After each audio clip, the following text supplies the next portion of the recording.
అమ్మానాన్న అనాథ ఆశ్రమం మరో అభాగ్యురాలిని తన కుటుంబం చెంతకు చేర్చింది.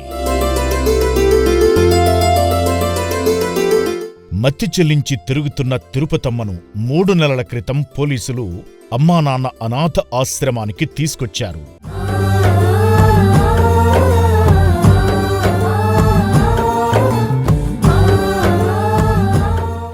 ఆశ్రమ వైద్యశాలలో చికిత్స తీసుకుంటూ రక్షణాలయంలోనే ఉంటున్న తిరుపతమ్మ ఆరోగ్యం మెరుగుపాటంతో తన చిరునామా చెప్పగా శ్రీశంకర గురూజీ సూచనలతో ఆశ్రమ సిబ్బంది మేడ్చల్ జిల్లా కండ్లకోయ గ్రామానికి తీసుకువెళ్లారు.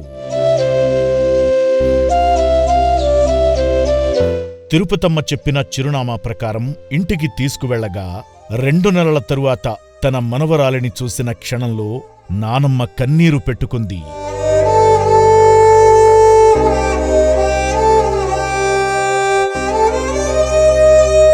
అక్కడి నుంచి తన తండ్రి ఇంటికి తీసుకువెళ్లగా చుట్టుపక్కల వాళ్లు వచ్చి తిరుపతమ్మను చూసి గతం గుర్తుకు ఉందో లేదో అని తెలుసుకునే ప్రయత్నం చేశారు.